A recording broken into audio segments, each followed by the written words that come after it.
Baghdad علم اور حکمت کا شہر، عباسی دور کا مرکز جہاں ہر رات نئے راز رقم ہوتے تھے۔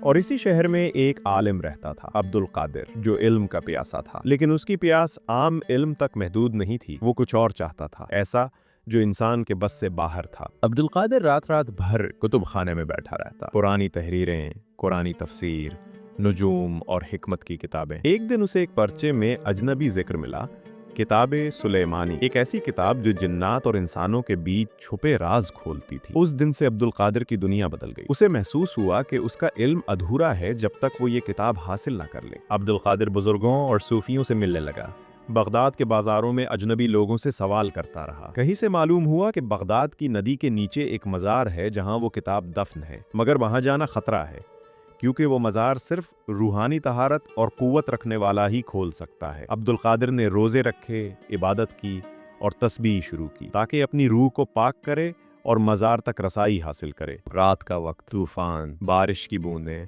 عبد القادر ندی کے کنارے پہنچتا ہے، نیچے اترتا ہے، اندھیرا گہرا ہے، چراغ جلاتا ہے اور مزار کا پرانا دروازہ دیکھتا ہے جہاں قرآنی آیات اور پرانے نقوش بنے ہیں۔ ایک آواز آتی ہے، کیا تم تیار ہو وہ سب جاننے کے لیے جو انسانوں کو نہیں معلوم؟ عبد القادر کہتا ہے، ہاں، علم میرے لیے سب کچھ ہے، مجھے سکھاؤ۔ دروازہ کھل جاتا ہے، اندر ایک کمرہ ہے، بیچ میں ایک ستون اور اس پر پرانی کتاب بند ہے۔ کتاب کے جلد پر نقوش اور چھوٹا سا قفل۔ عبد القادر قفل توڑتا ہے اور کتاب کھولتا ہے۔ اس وقت ہوائیں تیز ہو جاتی ہیں، چراغ بجھ جاتا ہے۔ اس کتاب میں لکھے الفاظ انسان کی سمجھ سے باہر تھے، الفاظ جو جنات کو پکارتے تھے، الفاظ جو وقت کو روک دیتے تھے، اور الفاظ جو موت اور زندگی کا راز بتاتے تھے۔ اس رات کے بعد عبد القادر کی زندگی بدل گئی۔ بغداد کے لوگ دیکھنے لگے کہ عبد القادر سے عجیب روشنی نکلتی ہے، اس کی بات میں ایک اجنبی اثر ہے۔ کچھ لوگوں نے کہا وہ ولی بن گیا ہے، کچھ نے کہا وہ جادوگر ہو گیا ہے۔ عبد القادر خود بھی محسوس کرتا ہے کہ اس کے اندر ایک